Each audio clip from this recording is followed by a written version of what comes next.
안녕하세요. 공공임대주택 유형별 자격 및 신청 첫 번째 강의를 하게 된 서울주택도시공사 중앙주거복지센터 김윤지 차장입니다.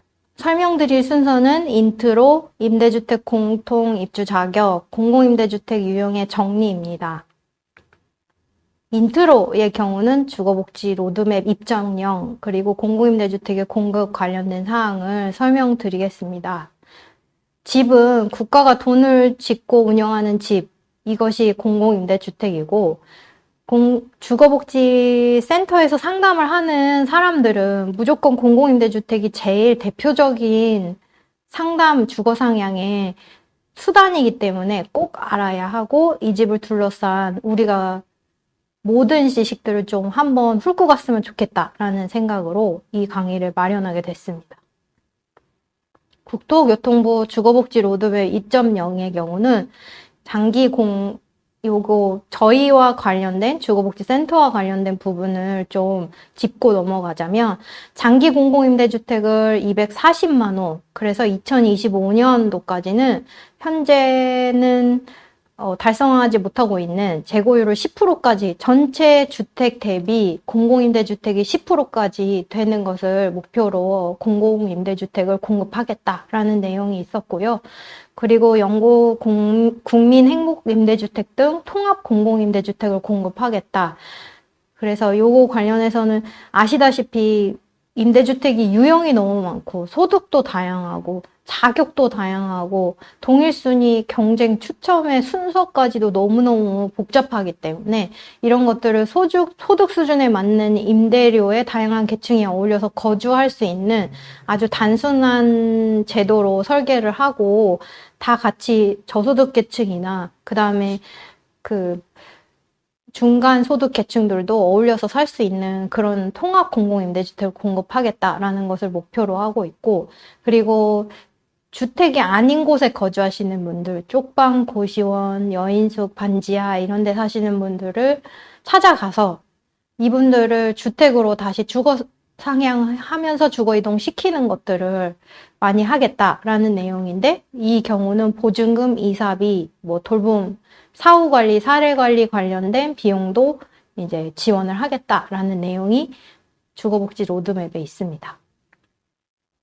공공임대주택 공급 부분 관련해서 이제 국회 입법조사처의 자료를 보게 되면 공공임대주택 공급 추이를 89년도부터 2019년도까지 정리한 자료가 있는데요. 보통 우리나라는 매년 10만 호 정도의 공공임대주택을 공급했다고 보시면 됩니다. 그래서 예전에 89년도, 92년도까지는 주황색이 많이 보이시는데요. 이게 이제 영구임대주택을 공급한다고 보면 되고, 94년도부터 이제 2000년도 초반까지는 파란색이 많아요. 공공임대주택이 많이, 요거는 이제 5년, 10년 살다가 분양으로 전환되는 주택이라고 보시면 되고, 이제 회색 부분이 국민임대주택입니다. 그래서 2001년부터 2009년 사이에 회색 부분이 많은 것은 국민임대주택이 많이 공급됐다라는 것을 보여지게 되고,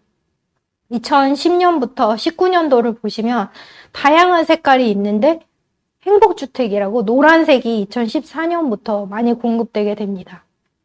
보시면 청년들을 위한 행복주택들이 이제 많이 공급하게 됐다라고 보여지고요. 그리고 화면에 보이실지 모르겠지만 하늘색, 아주 옅은 색으로 전세임대주택이 계속 늘어나고 있는 것을 좀 보실 수 있습니다. 2019년도 공공임대주택 재고 현황은 2019년 우리나라 전체 주택수는 1812만 6,954호인데요. 그중에 공공임대주택은 166만 호, 그 비율은 9.2% 수준입니다. 근데 임대주택이 의무기간인 20년 이상의 공공임대주택은 137만 호로 비율이 8%가 약간 안 되는 7.6% 수준이라고 보시면 되고요. 절대량이 많은 것은 그래프에서 보시다시피 국민임대 절대량이 제일 많습니다. 그 다음은 전세임대, 영구임대 이런 순으로 공급됐다고 보시면 되고요. 그래프를 보는 것만으로도 네, 공공임대주택이 이렇게 구성이 돼 있고 앞으로는 어떤 방향으로 나가야 되겠다라는 것을 좀 생각해 보는 시간이 됐으면 좋겠습니다. 임대주택 공통입주 자격에 대해서 설명드리겠습니다. 임대주택은 소득, 자산, 자동차, 무주택 인정 기준이 공통입주 자격인데요. 이 관련해서 자세히 설명을 드리도록 하겠습니다. 공통상 이 경우는 이 입주자 모집 공고일 현재 성년자인 무주택 구성원으로서 유형별 소득 및 부동산, 자동차 보유 기준에 해당하는 자라는 공통 기준인데요.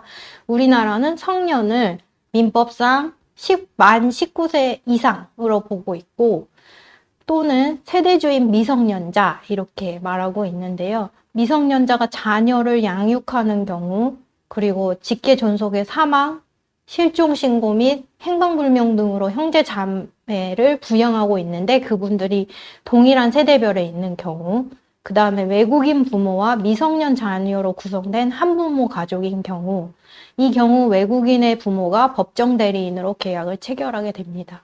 그리고 지원 대상 한부모 가족 및 아동복지시설에서 퇴소하신 분들이 계세요. 이분들은 세대주 및 세대원의 요건을 제외할 수 있습니다. 무주택 세대 구성원에 대해서 설명드리겠습니다. 세대원 전원이 주택 또는 분양권 등을 소유하고 있지 않은 세대 구성원인데요. 그 그림을 보시면서 제가 읽는 것들을 좀 같이 따라가시면 훨씬 쉽게 이해하실 수 있습니다. 신청자, 그 다음에 신청자의 배우자, 그리고 신청자의 직계 존속, 그러면은 저 그림에서 가운데 윗부분이고요. 그 다음에 신청자 배우자의 직계 존속, 그 윗부분에 두 분. 그리고 신청자의 직계 비속의 경우는 이게 아랫부분에 있으신 분들인데 신청자의 직계 비속의 배우자. 요 짝꿍들 밑에 이제 짝 지어진 짝꿍들이고 그다음에 신청자의 배우자의 직계 비속 그러면은 저 오른쪽 하단에 계신 분들인데 이 신청자 관련해서 신청자하고 신청 배우자는 이렇게 분리된 등본이어도 이제 한 몸으로 보기 때문에 같이 보신다면 같이 떨어져 있어도 등본을 두 장으로 해서 같이 본다고 보시면 되고요. 위아래 이렇게 해당하는 분들은 같은 주민등록 등본 상에 있어야 한다라는 조건을 갖고 있습니다. 여기 외국인 배우자, 외국인 직계 좀비속 태아 이런 부분들은 특이한 사항이 있어서 설명드리도록 하겠습니다. 외국인 배우자의 경우는 가족관계 등록부, 가족관계 증명서라고 하죠. 거기에 등재가 돼 있고 외국인 거소 신고를 하신 분들, 거소 신고증이 있으신 분들에 한해서 외국인 배우자라고 포함이 돼서 재산이나 자격 검증을 하게 되고요. 외국인 직계 좀비속의 경우 가족관계 등록부에 있고 거소 신고가 돼 있고 그 다음에 신청자 또는 분리배우자의 주민등록이랑 같이 돼 있고 또는 이 등록상의 체류지 거소신고증에 등본하고 그 주소가 일치하는 경우 이런 경우들은 세대원이라고 봐주기 때문에 자격검증 대상에 해당이 됩니다. 태아의 경우는 이제 세대 구성원의 태아 이렇게 돼 있고요. 요 배우자의 자격검증이 불가한 사람은 신청을 할 수가 없기 때문에 요 점 좀 유의하시면 좋을 것 같습니다. 국내에 거주하고 있지 않은 재외국인, 그 다음에 외국인 등록증이 돼 있지 않은 외국인, 주민등록 말소자, 거주 불명자의 경우는 임대주택 신청이 불가하니 이 부분 좀 참고하시기 바랍니다. 밑에 두 번째 별표 보시면 신청자 및 세대 구성원 중 과거 공공임대주택 임차인으로서 불법 양도 전대행위를 하신 경우는 4년간 이제 입주 자격이 없다라는 이번에 새로 생긴 조항이고요. 신청 자격은 입주자 모집 공고일로부터 입주 시까지 계속 유지를 하고 있어야 하고 뭐 주택 소유 이런 부분이 걸리는 경우가 많거든요. 이런 것들을 유의하셔서 계약이 안 되지 않도록 자격을 유지하고 있어야 되는 좀 상담 오시는 분들한테 말씀해 주셨으면 좋겠습니다. 공공임대주택 소득 기준은 통계청이 발표하는 그 전 연도에 도시에서 근로한 사람들의 소득을 그 통계치로 나온 자료들이 있는데요. 그 자료를 바탕으로 그 다음 연도에 임대주택 공고 관련된 소득 기준을 마련하게 됩니다. 그래서 통계청이 발표하는 전년도 도시근로자 가구당 월평균 소득이 임대주택 소득 기준이 되고요. 월평균 소득 50%부터 150%, 1인 가구, 2인 가구, 3인 가구, 6인 가구, 뭐 7, 8인 가구까지 다 있는데, 예, 보시면은 예전에는 3인 가구 이하라고 해갖고 보신 기억이 있으실 거예요. 근데 2020년도부터 1인 가구, 2인 가구가 생기고, 이 1인 가구, 2인 가구가 생김으로써 같은 공공임대주택 유형이라도 월 평균 소득 구간이 좀 달라지는 약간 더 복잡해지는 상황이 벌어지긴 했습니다. 여기 보시면 그 공공임대주택 특별법 시행 규칙의 별표를 보시면 공고가 우리가 그 상담을 하게 되면은 공고가 날 때도 있고 그 전에 대상자를 상담하기도 하는데 저는 주로 공공임대주택 특별법 시행 규칙에 있는 별표들을 많이 보고 아 올해는 뭐가 바뀌겠구나 이런 것들을 보게 되는데 뭐 요번 연도에도 이렇게 아까 소득 기준이 1인 가구, 2인 가구, 3인 가구가 생기면서 유형별로 엄청 복잡한 소득 기준이 발생을 했어요. 그래서 영구 임대주택 보시면 1순위 우선 공급의 경우는 1인 가구는 기준의 90% 이하, 뭐 2인 가구는 80% 이하, 3인 가구는 70% 이하 이렇게 50제곱미터 이상인 경우는 60제곱미터 이하 요 그 주택 규모와 그 다음에 가구 수와 이런 거에 따라서 또 소득 구간이 달라지고요. 행복주택의 경우도 신혼부부 이외인 분들 이런 분들이 소득 구간이 달라졌다고 보시면 되는데요. 여기 보시면은 뭐 70, 80, 90, 100, 110, 120 이런 구간이 해당이 된다고 보시면 됩니다. 부동산 가액, 총 자산 가액, 자동차 가액 이런 것들을 또 어떻게 나오는지 궁금하셨을 텐데 이제 부동산 가액의 경우는 국민건강보험법 시행령 제42조 1항에 따라서 보험료 부과 점수 산정 방법에서 재산 등급 25등급에 해당하는 재산 금액의 상한과 하한을 산수평균한 금액인데요. 요 법령을 찾아보시면은 상당히 많은 구간이 있고 그 구간에서 25등급에 해당하는 자산의 기준을 마련하게 되는데 이 자산은 재계약 기준에서 자산 기준으로 사용하게 됩니다. 그래서 2021년도나 2020년도 동일하게 2억 1,550만 원이라고 보시면 되고요. 총 자산 가액의 경우는 저희가 새로운 신규 입주자를 2021년도 공고에 의해서 이제 모집할 때 쓰이게 되는데 통계청에서 발표한 이제 가계금융복지조사에 따라서 소득 분위나 청년 구간이나 뭐 대학생 구간 소득 분위 2분위 최저 그 취약계층에 관련된 평균값을 구하게 되고 영구임대, 전세임대, 매입임대의 경우는 2억 1,500만 원, 행복주택 청년의 경우는 2억 5,400만 원, 행복주택 대학생의 경우는 자산이 7,200만 원 이하여야 하고 통합공공임대주택, 국민임대주택, 행복주택, 고령 신혼, 전세임대주택, 매입임대 신혼, 그 다음에 재개발의 경우는 2억 9,200만 원, 다음에 분양주택이었죠. 신혼 희망타운 주택은 3억 700만 원, 그리고 장기전세주택이나 분양전환 공공임대주택은 2억 1,550만 원 이하여야 총 자산 가액의 기준에 해당한다고 보시면 됩니다. 자동차 가액의 경우는 국토부 장관이 정하는 금액 공통기준 3,500만 원에 운송장비 물가 지수를 곱해서 구하게 되는데요. 올해는 운송장비 물가 지수가 0.9990으로 자동차 가액 기준이 3,496만 원으로 책정이 되어 있습니다. 여기서 유의해야 될 점은 영업용 차량이나 장애인 차량, 그리고 국가유공자 1급에서 7급 보철 차량의 경우는 자동차 가액 자산 기준에서 제외되고요. 그리고 대학생, 행복주택 대학생의 경우는 자동차를 가지고 있으면 안 됩니다. 자기의 이름으로 자산으로 가지고 있으면은 해당 자격이 안 되니까 그 점을 좀 유의해서 안내해 주셨으면 좋겠습니다. 네 번째로 소득기준 조사 항목 및 소득자료 출처에 대해서 설명을 드리겠습니다. 첫 번째 근로소득의 경우는 상시 근로소득과 일용 근로소득, 자활 근로소득, 공공일자리 소득으로 나뉘게 되는데요. 소득은 상시 근로소득은 이제 회사에 다니면서 월 정액 급여를 받는 사람 근로소득인데요.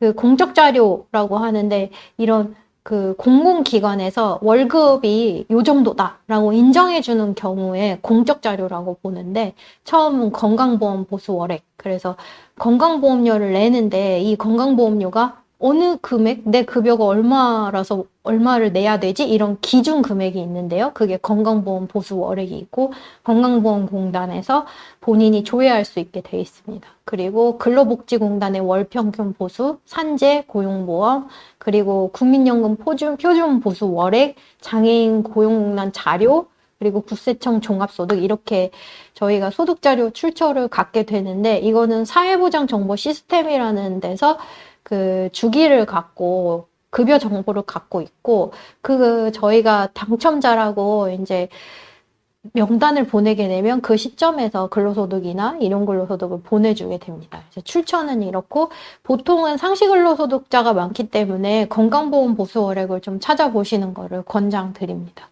일용 근로소득의 경우는 아르바이트나 건설 공사 종사자에 의한데요.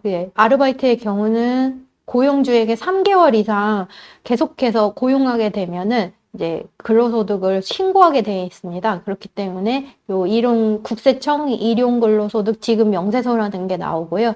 그것을 출력해서 보시면 되고 건설 공사 종사자의 경우는 1년 이상 고용된 경우 산재보험 근로내용 확인 신고서라는 게 나오는데 그거 관련해서 이제 소득을 끌고 오게 됩니다. 그리고 자활 근로소득 관련해서는 이제 자활의 경우는 국민기초법에 의해서 그 자활센터나 이런 데서 자활 관련된 그 기업에서 근무하게 되시는 분들에 대한 급여인데요. 자활 근로, 자활 공공근로, 자활 공동체 사업, 직업 훈련 등으로서 이제 급여를 받게 되는데 그런 것은 자활 근로자 근로 내역이라는 거를 저희가 조회하게 되고 공공 일자리 소득의 경우 역시 동주민센터에서 일자리 사업들을 많이 하는데 그거 관련해서 이제 소득으로 가져오게 됩니다. 그 다음은 사업소득인데요. 사업소득은 농업소득, 임업소득, 어업소득, 기타 사업소득 이렇게 나뉘게 됩니다. 농업소득은 토지를 갖고 그 토지 소유자가 농사를 지을 때 이제 농업소득이라고 하는데요. 농지 원부의 이름과 그 다음에 신청자의 이름을 이렇게 대조해 보도록 되어 있습니다.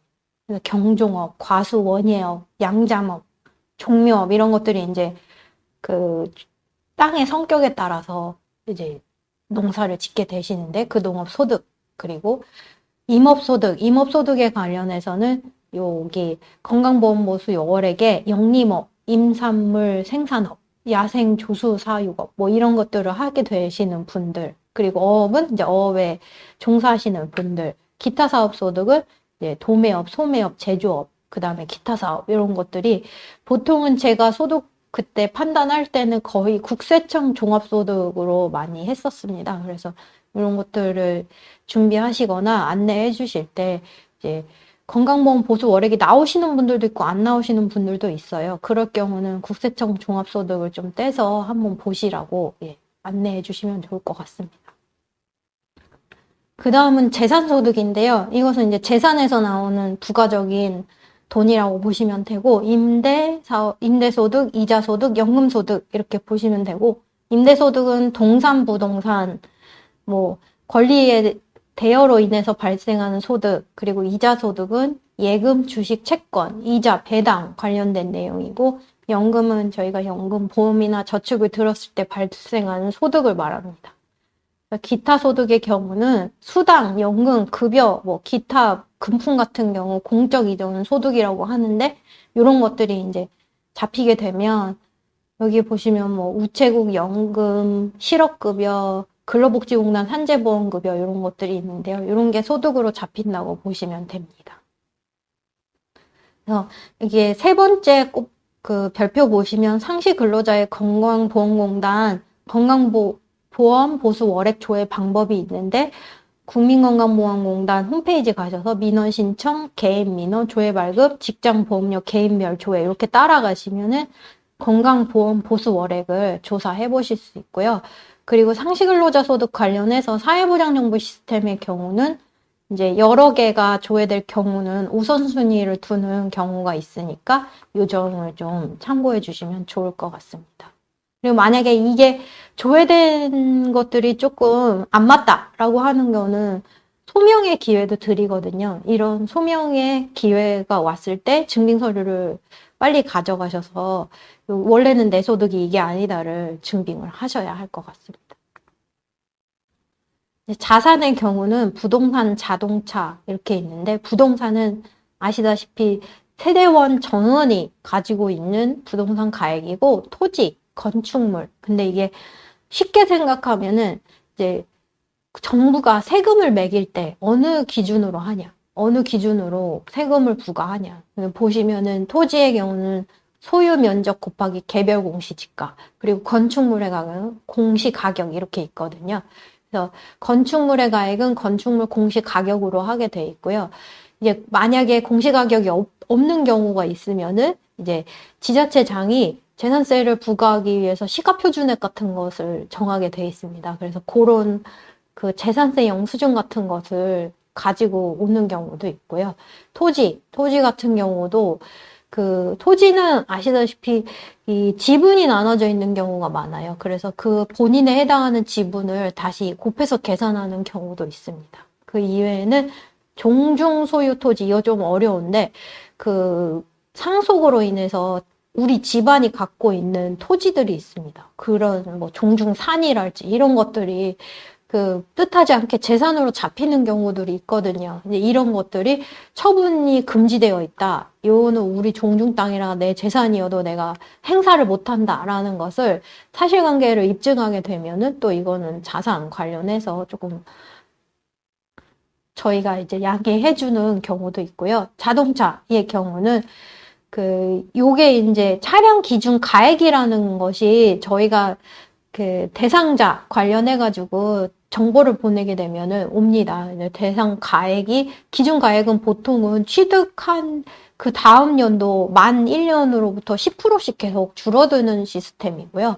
내가 취득 가격에 있어서 아주 좋은 차를 갖고 있으면은 여기 시스템에 등록이 안 되는 경우들도 있어요. 그럴 때는 그 취득 관련된 증명서를 갖고 와서 또 보기도 하고 그거에 대해서 소명을 관련해서 상의도 하고 이런데요. 국가유공자 등 예우에 관한 지원에 관한 법률 관련해서 1등급 내지 7등급에 해당하는 자의 보철용 차량은 이제 자동차로 보지 않습니다. 자동차 가액을 해당하지 않고요.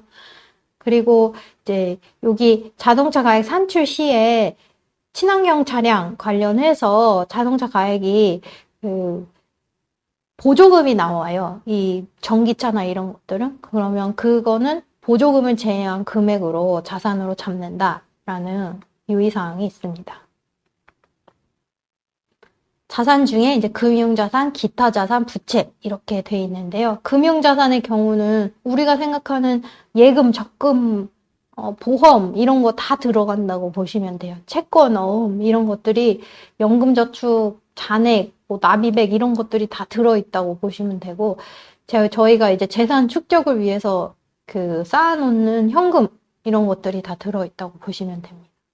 기타 자산의 경우는 이제 항공기, 선박 이런 것들인데요. 제가 이게 그 공급을 좀 해봐도 이런 거 갖고 계신 분은 별로 없었던 것 같아요. 이게 좀 근데 이게 주택 상가 등 임차 보증금 이런 것들은 좀 있었고 그다음에 항공기, 선박 이런 것들은 잘 못 봤었고 해당하시는 분이 만약에 오신다면 요거에 따라서 상담해 주시면 될 것 같습니다. 부채의 경우는 금융실거, 신명거래 및 비밀보장에 관한 법률 제2조 제1호에 따른 금융회사로부터 받은 대출금, 그러니까 요거는 뭐 은행에서 받은 대출금, 공공기관 대출금, 법에 근거한 공제회 대출금, 그다음에 이게 사채인데 법원에서 이게 사채다 이렇게 판결해 주는 거나 화해 조정서가 있으면은 이것도 부채로 탕감을 해주고, 그다음에 임대보증금 관련해서도 부채로 봅니다. 이 부채는 총 자산 금액에서 마이너스로 처리가 돼서 자산 금액을 좀 줄여주는 역할을 하게 됩니다. 자동차는 아까 말씀드렸듯이 이제 장애인 차량이나 뭐 국가유공자 차량, 그리고 뭐 저공해 차량의 경우는 보조금 제외, 이런 부분들을 좀 보시면 될 것 같습니다. 제일 그 다음으로 헷갈려 하시는 분들은 분들이 뭐냐면 주택 소유 확인 및 판정 기준을 되게 헷갈려 하십니다. 그건 확인 방법은 이제 세대 구성원 전원을 대상으로 국가 및 지자체가 보유하고 있는 주택 관련 공적 자료를 조회해서 모집 공고일 이후에 주택 소유를 하고 있는지 보는 거고요. 주택의 범위는 건물 등기부 등본, 건축물 대장 등본, 과세 자료 이런 것들을 다 한 통에 모아놓고 당첨자다, 이 사람 관련돼서 다 주세요. 그러면은 그 사람들의 분양권까지도 다 주택에 관련된 것은 온다고 보시면 되고, 분양권이라는 것은 부동산 거래 신고 등에 관한 법률 제3조, 제1항, 제2호 및 제3호에 따라 그 주택에 관해서 주택을 공급받는 사람으로 선정된 지위, 주택의 입주자로 선정된 지위, 이러한 지위로부터 전부 또는 일부 매매로 취득하고 있는 경우, 분양의 권리도 주택을 가진 걸로 본다라고 해석하시면 됩니다. 주택 및 분양권 등의 소유 기준일의 경우는 건물 등기부 등본의 경우 등기 접수 처리일, 저희가 등기를 접수를 했을 때 그거 관련해서 등기 접수일 관련이고요.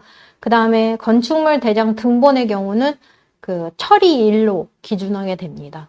그리고 분양권의 경우는 이제 밑에 보시면은 그 부동산 거래 신고 관련해서 신고서상 공급 계약 체결일이 기준일이고, 그다음에 분양권을 매수한 경우는 신고서 상의 매매 대금 완납일, 그러니까 잔금을 지급했을 경우 그게 기준일입니다.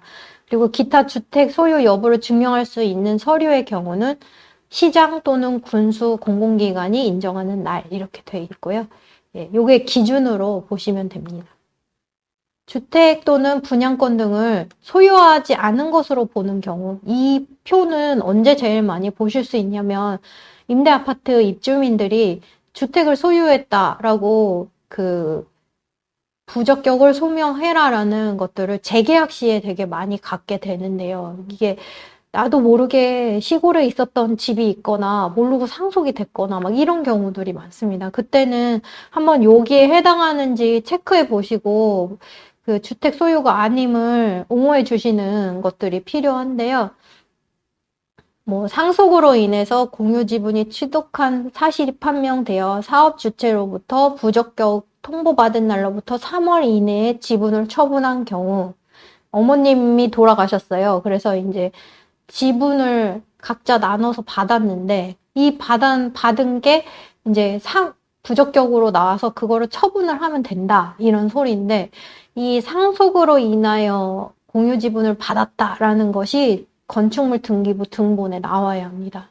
그래서 처분했다, 이렇게 공식적으로 나와 있는 문서가 없이 이제 상속받아서 내가 받았는데 내가 먼저 받고 다른 사람한테 뭐 나눠줬다 이렇게 말로 하시면 안 되고, 상속으로 인한 것도 다 공식 자료에 남겨서 임대주택에 계속 사시려면 요 점 유의하셔야 되고, 그다음에 제일 많이 나오는 게 무허가 건물을 소유하고 있는 경우, 시골에 무허가 건물이 상속되는 경우들이 많아요. 그래서 무허가 건물의 의미, 2006년 5월 8일 이전 건축법에 따라서 도시지역 이외의 지역에 건축 허가나 신고 없이 건축된 연면적 200제곱미터 미만이거나 2층 이하인 건물, 요 경우는 무허가 건물이라고 보이는데, 이런 것들을 이렇게 어떻게 증명하냐, 이런 것들 고민을 많이 하세요. 이거는 해당 지역 읍면동 사무소 가셔가지고 이게 무허가 건물임을 확인하는 공문을 주세요라고 이제 요청을 하시면은 그 공문을 발행해 주시거든요. 그거 없으면은 이제 소명이 안 됩니다. 이런 것들을 좀 유의하셔야 하고, 그 다음에 새로 생긴 거는 9번 입주자를 선정하고 남은 주택을 선착순의 방법으로 공급받아 분양권 등을 소유하고 있는 경우. 근데 분양권을 매수한 사람은 안 됩니다. 근데 이런 것들을 보시면 될 것 같고, 요 9번의 경우는 임대주택의 경우는 해당이 안 될 것 같아요. 요 관련해서 주택을 소유하고 있지 않은 경우도 있지만, 요것은 분양주택에 민간 건설 임대도, 건설 분양주택도 다 해당하는 거기 때문에, 보시면은 9번, 10번, 11번을 보실 때는 유의를 하셔서 보셔야 될 것 같습니다.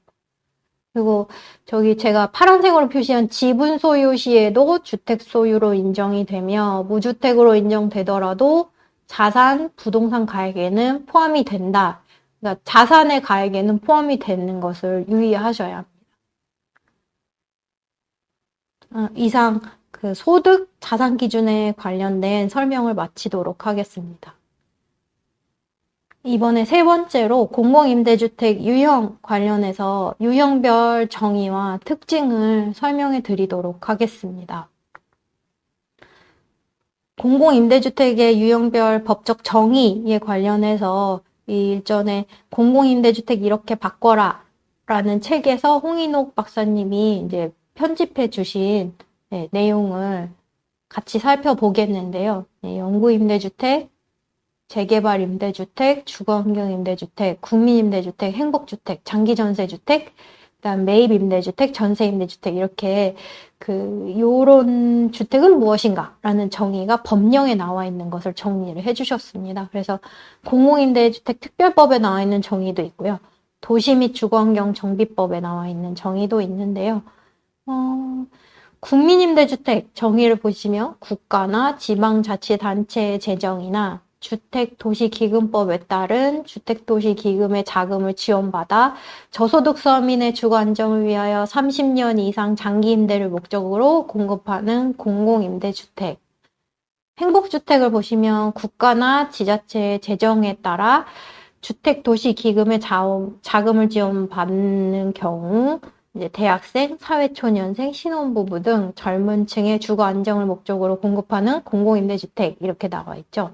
그리고 매입임대주택도 마찬가지로 이제 주택도시기금이 재정과 국가 지자체의 재정을 합쳐서 기존 주택을 매입해서 수급자나 이제 저소득계층, 청년, 신혼부부에게 공급하는 임대주택. 그리고 전세임대주택을 보시면 국가 지자체 재정과 주택도시기금을 자금을 지원받아서 기존 임대주택을 임차하여 수급 가구나 저소득계층, 청년, 신혼부부에게 전대하는 공공임대주택 이렇게 나와 있습니다. 한번 살펴보시고요. 공공임대주택 유형별 특징의 경우 이렇게 영구임대주택부터 희망하우징까지 저희가 이렇게 표로 정리를 해봤는데요. 영구임대, 국민임대, 행복주택, 장기전세, 기존주택 매입임대, 재개발임대, 주거환경임대, 전세임대, 아동주거빈곤 매입임대, 희망하우징 이렇게 있습니다. 근데 영구임대주택의 경우는 200만 원의 평균 보증금에 임대료 5만 원 정도에 이제 살 수 있는 저희가 생각하는 최저층의 소득이나 자산을 갖고 계시는 분들을 위한 주택이고 영구적으로 살 수 있는 주택입니다. 그래서 생계급여 또는 의료급여 수급자, 한부모 장애인 대상으로 하고 있고요. 행복주택의 경우는 청년, 사회초년생, 신혼부부, 주거급여 수급자 관련된 이제 특수화된 임대주택이라고 보시면 되고 평균 한 6년에서 10년 거주 기간을 보면 됩니다. 그리고 서울의 경우는 아동주거빈곤 매입 임대라고 있는데요. 최저주거기준을 미달하는 주거환경에서 만 18세 미만의 아동과 함께 거주하는 가구의 경우는 공공임대주택, 매입임대주택을 지원할 수 있는데 보증금 100만 원의 경우는 초록우산 어린이재단에서 지원을 해서 필요가 없고 월세 관련해서 주거급여나 이런 것들로 충분히 입주가 가능합니다. 그래서 전용 면적의 경우는 50에서 60제곱미터 이하 투룸 이상을 지원하게 되고 뭐 자산 기준이나 이런 공급 대상의 경우는 한번 찾아보시거나 예, 문의하시면 좋을 것 같습니다. 경청해 주셔서 감사합니다.